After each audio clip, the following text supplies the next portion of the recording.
Okay, if you like paying more for everything, you should vote for Mark Kelly because he and Joe Biden did that. Here in Arizona, we bear the brunt of these twin crises that Joe Biden and Mark Kelly have caused, right? This crazy border crisis and this horrible economic inflation crisis.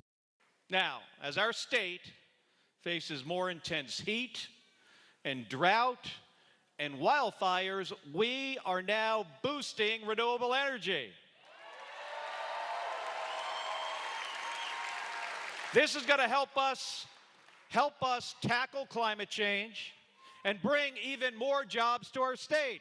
Lake Masters is one of the brightest stars in the Republican Party in America, and he will be a leader on day one.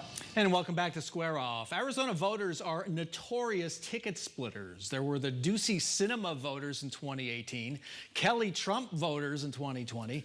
This all happening, much of it along the so-called Purple Loop here in Maricopa County, the northern and eastern stretches of the Loop 101, suburban pockets with swing voters, many of them women. Is ticket splitting even possible in this election? Can you see a vote for Mark Kelly and Kari Lake? Absolutely. I mean, we've got Okay, my head just exploded. I think, of course you can. There are folks that are that find appeal in strong personality, and Mark Kelly certainly has one, and so does Kari Lake. So it's not inconceivable that that folks are voting for those too. Yeah, absolutely. I mean, absolutely it happens. And history proves that out, right? We talk about the purple donut in Maricopa County, and that's those suburban voters around the edges that were notorious ticket splitters in the last election. And plus, there is sort of a guilt factor that occurs with voters, right? So a Republican may cross the line and say, okay, I'm going to vote for Mark Kelly, but I got to come home and I'm going to vote the rest of the ticket Republican. Those voters exist as well. There's also negative partisanship, kind of a vote for the lesser of two evils, which I think is going to be a theme in this election. Oh, it's certainly a theme. Yeah, let's go spend some time on the governor's race. Katie Hobbs' debate decision. It is still in the news 2 months after responses to the invitations were due. Will this go down, her refusal to debate Kari Lake? You know what I'm going to ask you. It's a gift that keeps on giving, Bram. I mean, the two things Republicans got to thank God for at this point are Joe Biden and Katie Hobbs on this whole debate situation. And I would argue that you probably could have survived at the first point where she said, I'm not going to debate, and then let that die. But they couldn't let it die. And now it's played out the entire cycle. And it's become part of their messaging and sort of, it's enveloped, if you will, that campaign, the refusal to debate. A fatal mistake? Oh, I hope not. But it certainly is a disastrous situation. And it projected weakness. Had she just said, I'm not sharing the stage with this lunatic, she would have been fine. And it needed to be strong. But she did say a that. Hard no.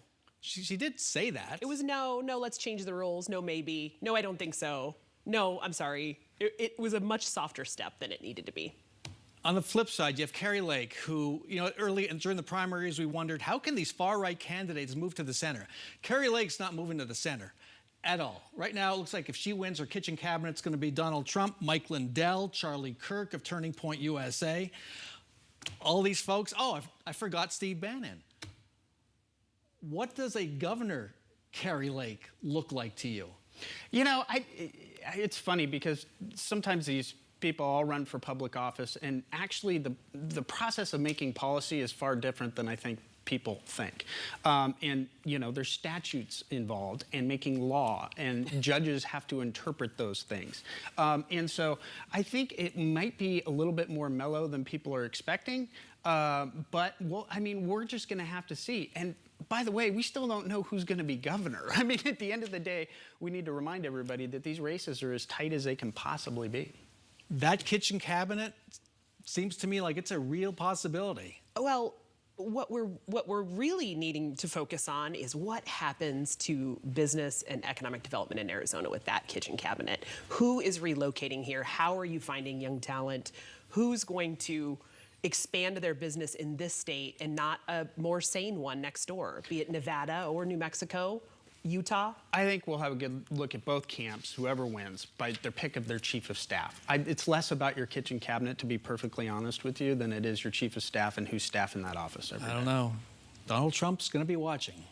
on Tuesday and maybe beyond. Well, and that's an important note, is so all the viewers understand and prepared for this. You're not going to know Tuesday night. Thank you. Okay? Yes. You are not going to know, so don't expect it.